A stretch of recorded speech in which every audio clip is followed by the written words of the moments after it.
नमस्कार साथियों। मुश्किल नहीं है कुछ दुनिया में, तू जरा हिम्मत तो कर। ख्वाब बदलेंगे हकीकत में, तू जरा कोशिश तो कर। और निश्चित रूप से कोशिश करने वालों की कभी हार नहीं होती और इसीलिए एलएम ज्योग्राफी निरंतर नए प्रयास कर रहा है और उसी में एक कोशिश हमारी है राजस्थान समसामयिकी करंट अफेयर्स की। और राजस्थान समसामयिक करंट अफेयर्स में आज हम बात करेंगे रामसर साइट राजस्थान के संदर्भ में।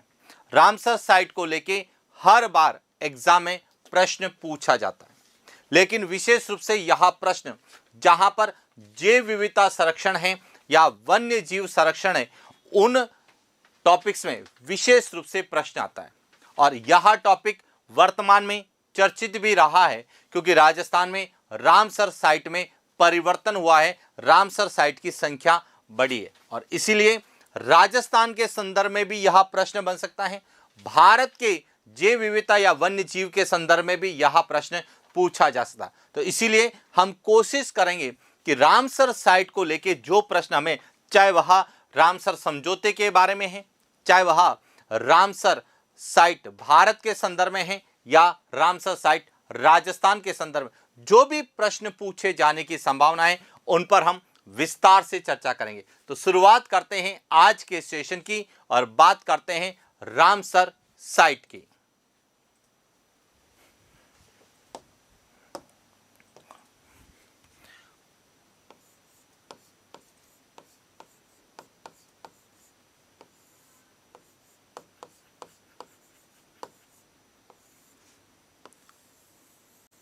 सबसे पहले तो आपको यह पता होना चाहिए कि रामसर साइट क्या है।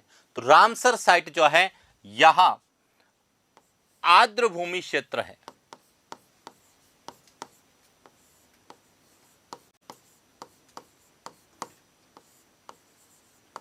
आर्द्र भूमि क्षेत्र जिन्हें कहा जाता है wetland zone, wetland zone, wetland area कुछ भी कहते हैं, देखिए आर्द्र भूमि क्षेत्र। रामसर साइट कई बार भी डायरेक्ट पूछा जाता है कि रामसर साइट है तो आर्द्र भूमि क्षेत्र या वेटलैंड जोन होते हैं। अब सबसे पहले तो रामसर साइट नाम क्यों रखा गया, तो अब समझना यहां से कि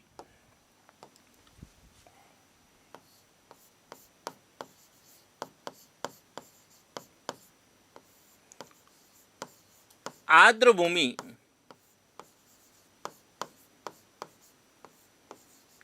क्षेत्र के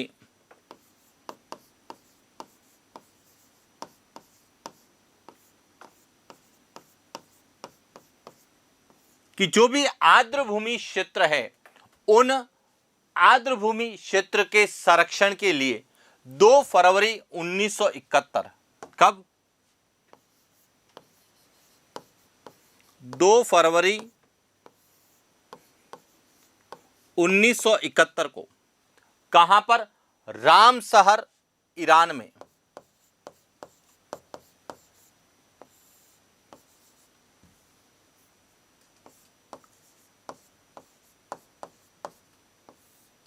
रामसर जो कि ईरान का एक शहर है रामसर, वहां पर यूनेस्को के तत्वाधान में,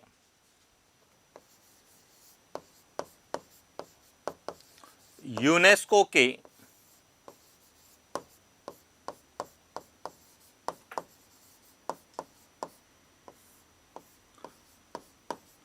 तत्वाधान में एक अंतर्राष्ट्रीय पर्यावरण संधि हुई।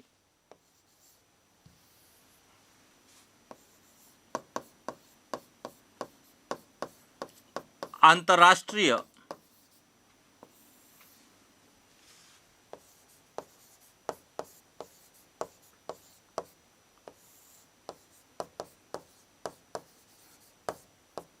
पर्यावरण संधि हुई, जिसे क्या कहा गया,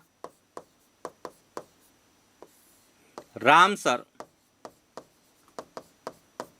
समझौता या रामसर कन्वेंशन कहा गया।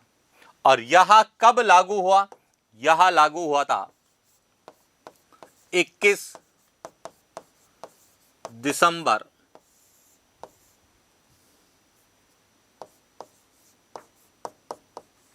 1975। यानी कि जब हम रामसर साइट के बारे में पढ़ें तो सबसे पहले तो हमें रामसर के बारे में जानकारी होनी चाहिए कि रामसर क्या है या रामसर साइट क्या है, रामसर समझौता या रामसर कन्वेंशन क्या है। कि जो आर्द्र भूमि क्षेत्र है उनके संरक्षण के लिए यूनेस्को के तत्वाधान में 2 फरवरी 1971 को ईरान का शहर था रामसर, वहां पर एक अंतरराष्ट्रीय पर्यावरण संधि हुई जिसे रामसर समझौता या रामसर कन्वेंशन कहा गया।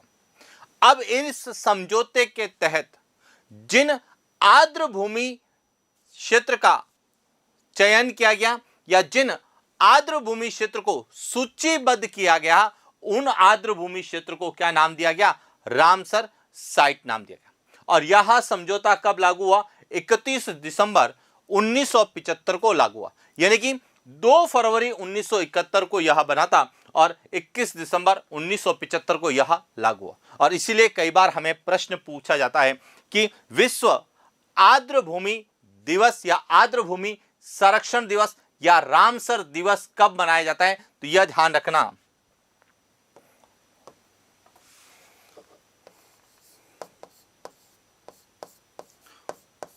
अंतरराष्ट्रीय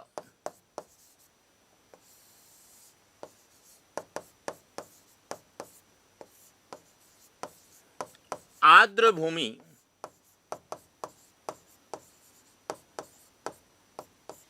संरक्षण या रामसर दिवस प्रतिवर्ष कब मनाया जाता है? 2 फरवरी को मनाया जाता है। तो यह सबसे इंपॉर्टेंट है और इसमें से कई बार हमें प्रश्न पूछा जाता है। अब यहां पर एक और इंपॉर्टेंट प्रश्न आता है कि यह जो यूनेस्को के तत्वाधान में अंतरराष्ट्रीय पर्यावरण संधि हुई, इसका उद्देश्य क्या था? तो इसका उद्देश्य था कि जो आर्द्र भूमि क्षेत्र हैं, यह जैव विविधता के क्या होते हैं? क्षेत्र होते हैं।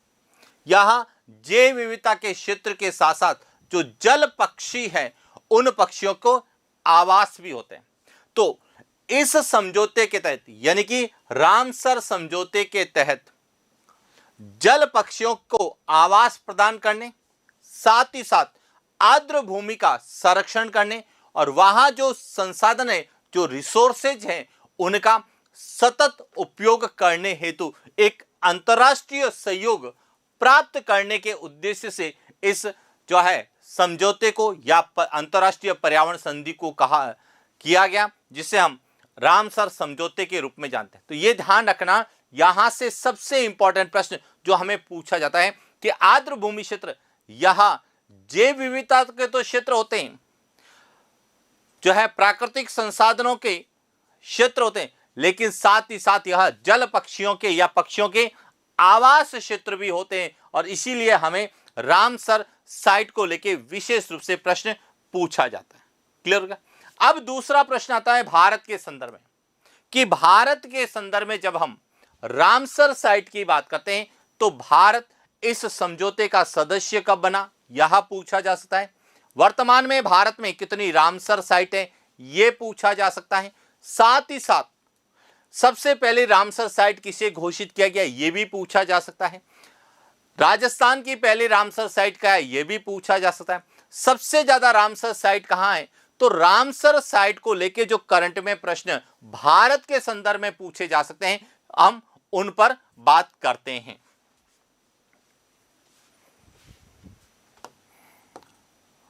जब हमें भारत के संदर्भ में पूछा जाएगा तो सबसे पहले कि भारत इसका सदस्य देश कब बना, तो भारत ने 1982 में भारत ने रामसर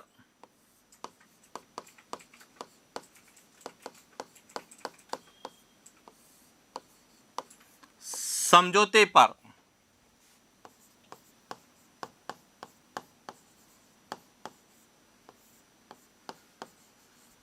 कि भारत ने जो है इस समझौते पर कब हस्ताक्षर किए गए।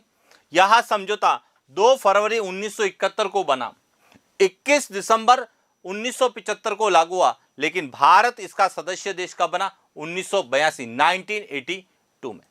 अब जब भारत 1982 में इसका सदस्य बना तो भारत में आर्द्रभूमि क्षेत्र के संरक्षण के प्रयास किए गए और जून 2025 तक, अब ध्यान रखना, जून 2025 तक भारत में 91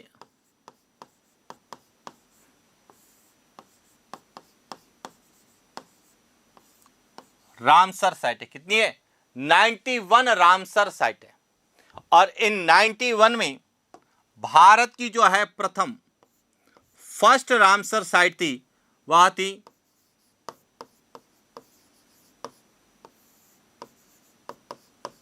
चिल्का झील।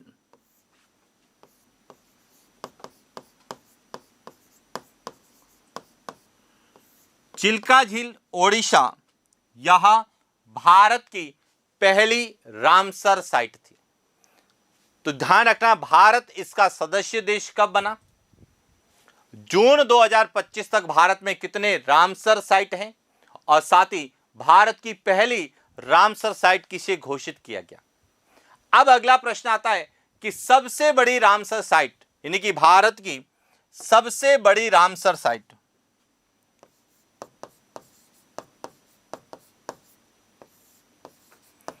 जब हम भारत की सबसे बड़ी रामसर साइट की बात करते हैं तो सबसे बड़ी रामसर साइट है सुंदरवन।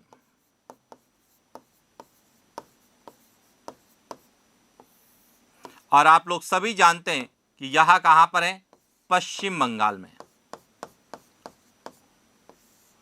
पश्चिम बंगाल में गंगा और ब्रह्मपुत्र विश्व के सबसे बड़े नदी डेल्टा का निर्माण करते हैं, जिसे हम सुंदरवन डेल्टा कहते हैं।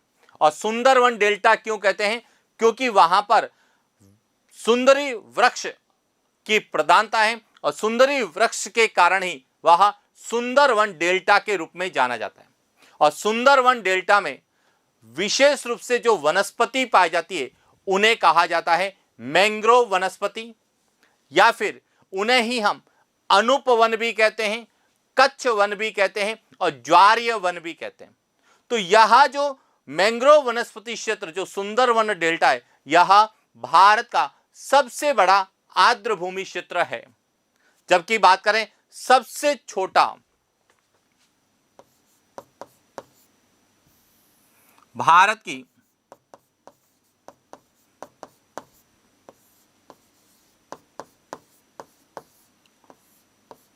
जब सबसे छोटी आर्द्रभूमि क्षेत्र की हम लोग बात करते हैं तो सबसे छोटा है वह है रेणुका।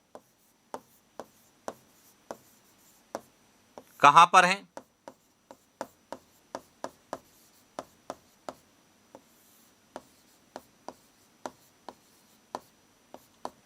हिमाचल प्रदेश में। यह भारत की क्षेत्रफल की दृष्टि से सबसे छोटी रामसर साइट है, जबकि सबसे बड़ी कौन सी है? सुंदरवन डेल्टा। और पहली भारत की कौन सी है? वह है चिल्का झील ओडिशा। अब यहां पर एक और प्रश्न कई बार पूछा जाता है कि भारत में सबसे ज्यादा आर्द्रभूमि क्षेत्र कहां पर है? तो देखिए, भारत में सर्वाधिक आर्द्रभूमि क्षेत्र तमिलनाडु में। सबसे ज्यादा आर्द्रभूमि क्षेत्र तमिलनाडु में 20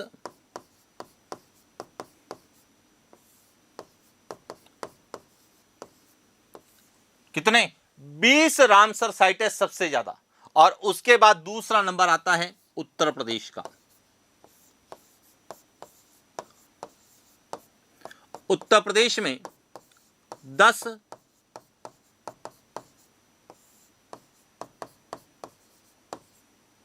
रामसर साइट है। तो इस प्रकार से जब हम रामसर साइट का राजस्थान के संदर्भ में अध्ययन करते हैं तो सबसे पहले तो हमें यह पता होना चाहिए कि रामसर साइट क्या है, रामसर साइट में रामसर शब्द कैसे बना, या रामसर शब्द का उपयोग क्यों किया गया, रामसर समझौता कब हुआ, यह समझौता कब लागू हुआ और आर्द्रभूमि दिवस कब मनाया जाता है। इसके बाद भारत के संदर्भ में कि भारत इस समझौते का सदस्य कब बना, वर्तमान में भारत में कितने रामसर साइट है यह क्लियर होना चाहिए। सबसे पहले भारत की रामसर साइट कौन सी है, सबसे बड़ी रामसर साइट कौन सी है, सबसे छोटी रामसर साइट कौन सी है, सबसे ज्यादा रामसर साइट किस राज्य में है, और इस प्रकार से हमें रामसर साइट और भारत के संदर्भ में जो रामसर साइट है उसको लेके जो प्रश्न पूछे जाने की संभावना है उसके बारे में हमने चर्चा की। अब प्रश्न आता है राजस्थान के संदर्भ में, और यही हमारे समसामयिक घटना के अंतर्गत पूछा जा सकता है कि समसामयिकी के अंतर्गत जो चर्चित स्थान है उनमें ऐसे राजस्थान के कौन से स्थान जो कि चर्चित भी रहे हैं और रामसर साइट के रूप में नामित भी हुए हैं। तो जब हम राजस्थान की बात करें तो अब यहां समझना, राजस्थान में वर्तमान में 4 रामसर साइट है। कितने हैं? 4। अब राजस्थान में कौन से हैं देखिए, यहां आपको पिक्चर नजर आ रही होगी जिसमें एक सांबर झील का है, एक केवलादेव घना पक्षी विहार का है, एक खींचन का है और एक मैनार का है। अब इसमें जब हम राजस्थान के बारे में बात करते हैं तो राजस्थान में वर्तमान में 4 रामसर साइट है। कितनी है? 4। अब सबसे पहले एक एक को लेके मैं बात करूंगा कि क्या प्रश्न यहां से पूछे जाते हैं। सबसे पहला आता है केवलादेव से कि केवलादेव घना पक्षी विहार, इसे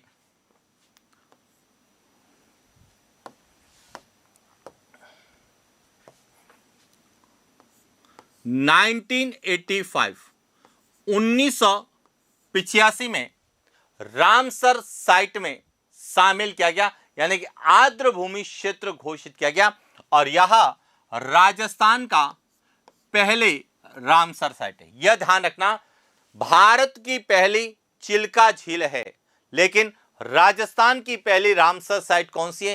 केवलादेव घना पक्षी विहार। दूसरा पॉइंट, केवलादेव घना पक्षी विहार कहां पर है? तो यह भरतपुर में। कहां पर है? भरतपुर में। अब केवलादेव पक्षी विहार को रामसर साइट में शामिल किया गया, तो यह जो क्षेत्र है किसके लिए प्रसिद्ध है? तो ध्यान रखना, यह साइबेरियन सारस,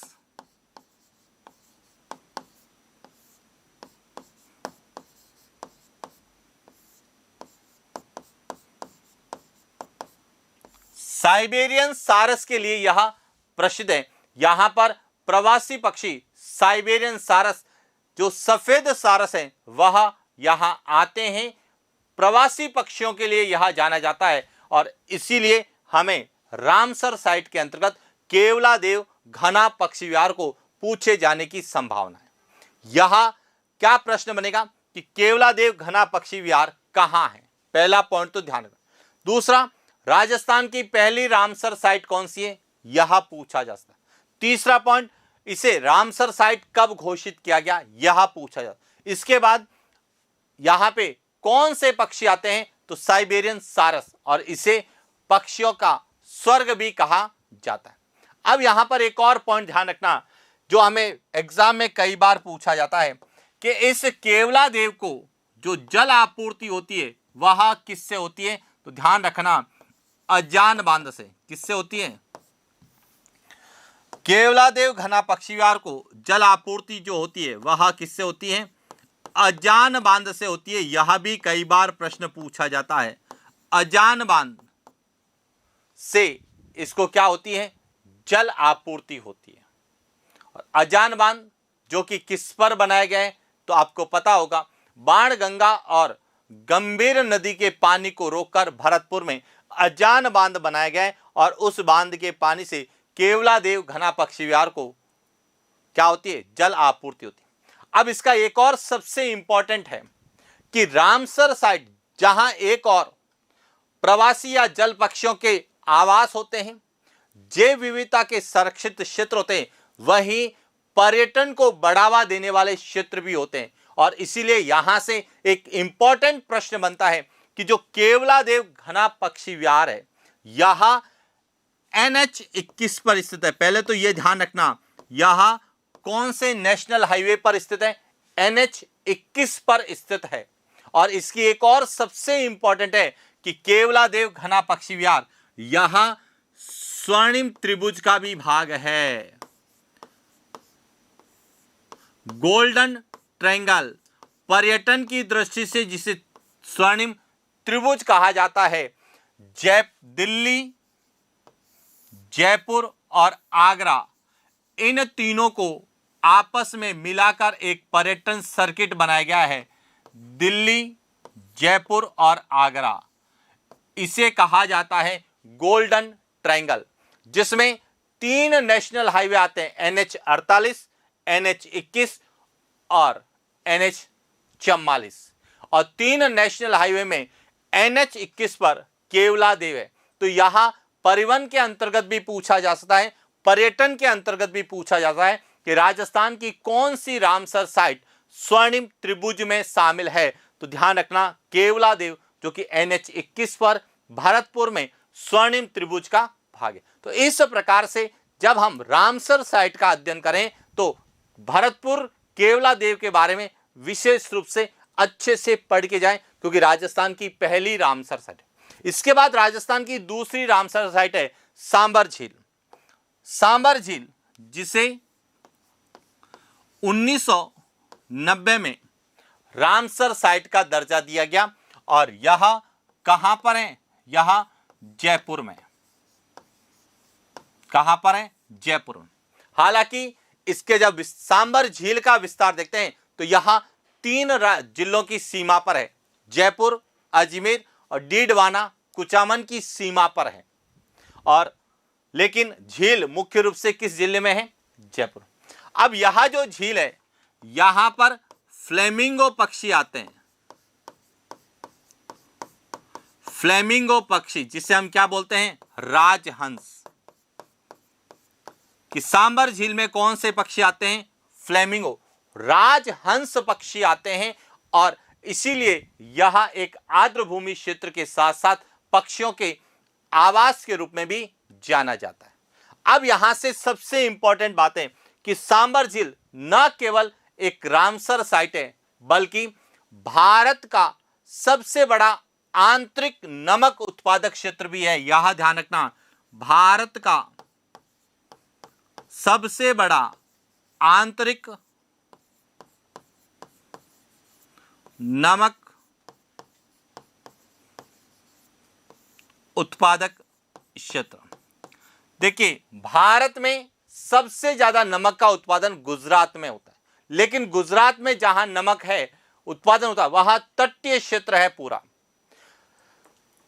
आंतरिक भाग में सबसे बड़ी खारे पानी की झील के रूप में हम इसको जानते हैं, सबसे बड़े आंतरिक नमक उत्पादन के रूप में भी हम इसको जानते हैं। और सबसे इंपॉर्टेंट जो एग्जाम पॉइंट ऑफ व्यू से पूछा जाता है कि सांबर झील जो है यह अभिकेंद्रीय, किसका? अभिकेंद्रीय अपवाह प्रतिरूप। ध्यान रखना, अभिकेंद्रीय अपवाह प्रतिरूप का उदाहरण माना जाता है, या जिसे हम लोग राजस्थान के संदर्भ में आंतरिक प्रवाह तंत्र का सर्वश्रेष्ठ उदाहरण मानते हैं। ये ध्यान, आंतरिक प्रवाह तंत्र का सर्वश्रेष्ठ उदाहरण किसे माना जाता है? सांबर झील को माना जाता है। ध्यान रखना, आंतरिक प्रवाह तंत्र का, आंतरिक प्रवाह की नदियों का नहीं, क्योंकि आंतरिक प्रवाह की कई नदियां इस सांबर झील में आकर मिलती है। और ऐसा अपवाह प्रतिरूप जिसके अंतर्गत किसी झील या गर्त में सभी दिशाओं से नदियां आकर मिलती है, उसे अभिकेंद्रीय अपवाह प्रतिरूप कहते हैं। और सांबर झील राजस्थान में अभिकेंद्रीय अपवाह प्रतिरूप का बेस्ट एग्जाम्पल माना जाता है। और इसीलिए ध्यान रखना कि जो भी चीज करंट में है उसका लेके क्या प्रश्न हमें पूछे जाते हैं, क्योंकि सामान्य विद्यार्थी सांबर झील को केवल और केवल खारे पानी की झील के रूप में या इतिहास में बिजोलिया शिलालेख के अनुसार इसके निर्माण को लेके याद करता है कि बिजोलिया शिलालेख के अनुसार इसका निर्माण शाकंभरी के चौहान शासक वासुदेव ने करवाया था। केवल इतना ही विद्यार्थी अध्ययन करता है, लेकिन जब इसे वर्तमान करंट के आधार पर पूछा जाता है तो भारत की सबसे बड़े नमक आंतरिक नमक उत्पादक केंद्र के रूप में पूछा जाता है, जो भारत के कुल नमक का लगभग 8.7% नमक का उत्पादन करता है। इसके बाद अपवाह प्रतिरूप के अंतर्गत भी पूछा जा सकता है कि जब हम अपवाह तंत्र का अध्ययन करते हैं तो अपवाह तंत्र के कई प्रतिरूप है। वृक्षाकार अपवाह प्रतिरूप है, अर्य अपवाह प्रतिरूप है, जालीनुमा अपवाह प्रतिरूप है, अभिकेंद्रीय अपवाह प्रतिरूप है, पूर्ववर्ती अपवाह प्रतिरूप है, कई प्रकार के अपवाह अध्यारोपित अपवाह प्रतिरूप है। उसमें सांबर झील अभिकेंद्रीय अपवाह प्रतिरूप के रूप में जानी जाती है और ये डायरेक्ट प्रश्न भी एग्जाम में पूछा जाता है। तो इस तरह से राजस्थान का पहला केवलादेव, राजस्थान की दूसरी रामसर साइट सांबर झील। और अभी हाल ही में 2025 में राजस्थान के 2 स्थानों को रामसर साइट में शामिल किया है। इसमें एक तो है खीचन, इसे 2025 में रामसर साइट में है। क्या है? वर्तमान में यह राजस्थान के फलोदी जिले में है। कहां पर है? और खीचन प्रवासी पक्षी कुरजा के लिए जाना जाता है, यह ध्यान रखना। किसके लिए जाना जाता है? कुरजा, जिन्हें कैरेबियाई क्रॉन्च या डोमेंशियल क्रेन के रूप में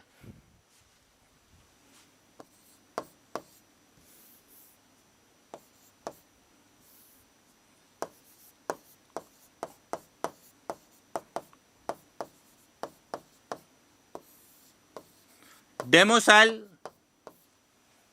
क्रेन कौन सी है? सॉरी, डेमोइसल।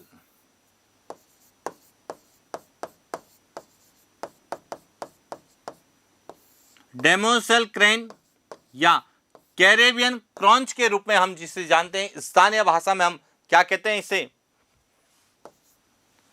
कुरजा कहते हैं। तो यह ध्यान रखना, कुरजा राजस्थान में सबसे ज्यादा कहां आते हैं? यहीं पर आते हैं, खीचन में।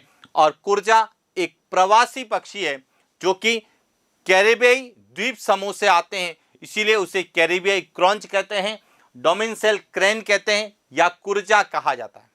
और यह राजस्थान में सबसे ज्यादा खीचन में आते हैं और इसीलिए खीचन को राजस्थान के रामसर साइट में शामिल किया गया। इसके साथ राजस्थान में पक्षियों के गांव के नाम से प्रसिद्ध है, वह है मैनार, जिसे 2025 में रामसर साइट में शामिल किया। और यह राजस्थान के उदयपुर में, कहां पर है? उदयपुर में है और इसे पक्षियों का गांव कहा जाता है।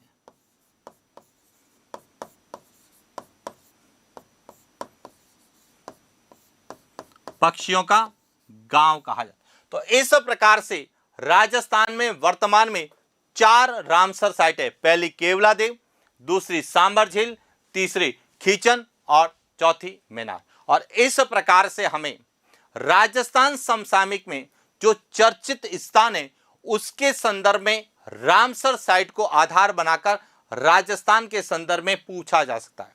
तो रामसर साइट को लेके राजस्थान के संदर्भ में या भारत के संदर्भ में या रामसर समझौते के संदर्भ में जो प्रश्न पूछे जाने की संभावना है उसके बारे में हमने चर्चा की। अब रामसर साइट को लेके प्रश्न कैसे पूछे जा सकते हैं, हम उन पर बात करते हैं। तो पहला प्रश्न आप लोगों के लिए, रामसर समझौता कब लागू हुआ? ए 2 फरवरी 1971, बी 5 जून 1972, सी 21 दिसंबर 1975, डी 16 सितंबर 1987। अब आपको बताना है कि रामसर समझौता कब लागू हुआ। अब यहां एक एक पॉइंट नोट करना कि 2 फरवरी 1971 को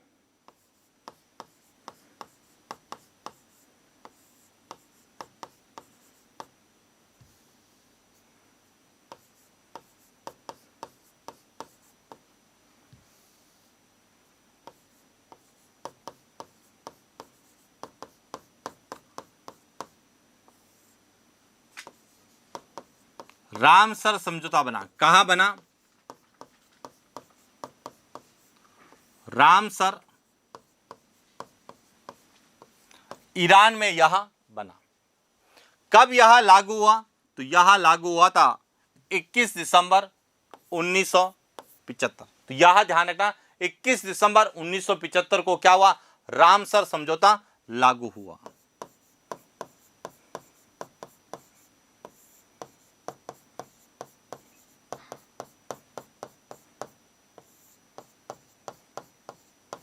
लेकिन ध्यान रखना, यदि पूछे भारत में यह समझौता कब लागू हुआ या भारत रामसर समझौते का सदस्य कब बना, तो भारत के संदर्भ में पूछा जाए तो भारत इसका सदस्य देश कब बना? 1982 में इसका सदस्य देश बना। अब इसके बाद 5 जून 1972 यह क्यों जाना जाता है? यह प्रथम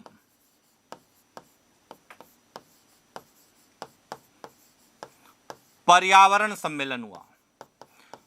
पहला पर्यावरण सम्मेलन 5 जून 1972 को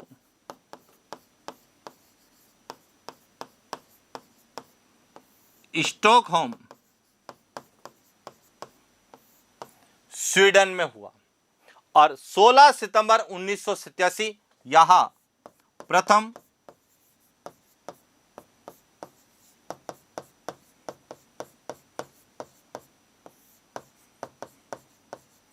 ओजोन सम्मेलन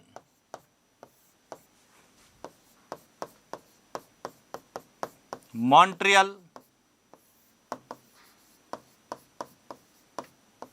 कनाडा में। और इसीलिए ध्यान रखना, 2 फरवरी को आर्द्र भूमि दिवस मनाया जाता है, 5 जून को विश्व पर्यावरण दिवस मनाया जाता है, 16 सितंबर को विश्व ओजोन दिवस मनाया जाता है। तो यह ध्यान रखना, जब समझौता हुआ या कोई सम्मेलन हुआ तो उस दिवस को किस रूप में मनाया जाता है, जो विशेष रूप से हमें पर्यावरण और पारिस्थितिकी के अंतर्गत या पर्यावरण संरक्षण के अंतर्गत तो वैश्विक रणनीति को आधार बना के प्रश्न पूछे जाते हैं। तो इस प्रकार से एक तो रामसर समझौते को लेके प्रश्न बनता है। इसके बाद बात करते हैं अगले प्रश्न की। अगला प्रश्न राजस्थान के संदर्भ में पूछा जा सकता है कि निम्नलिखित में से रामसर साइट में शामिल नहीं है। ए मैनार, बी खीचन, सी बड़ोपल, डी सांबर। तो अब ध्यान रखना, जब हम राजस्थान में रामसर साइट की बात करते हैं तो मैनार यहां उदयपुर में है और इसे 2025 में रामसर साइट में शामिल किया गया। खीचन यहां फलोदी में है और इसे भी 2025 में रामसर साइट में शामिल किया गया। इसके बाद है बड़ोपल, यह हनुमानगढ़ में है और यह राजस्थान में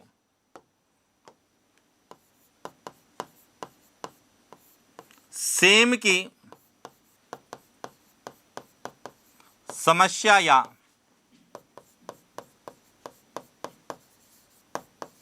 जल आधिक्य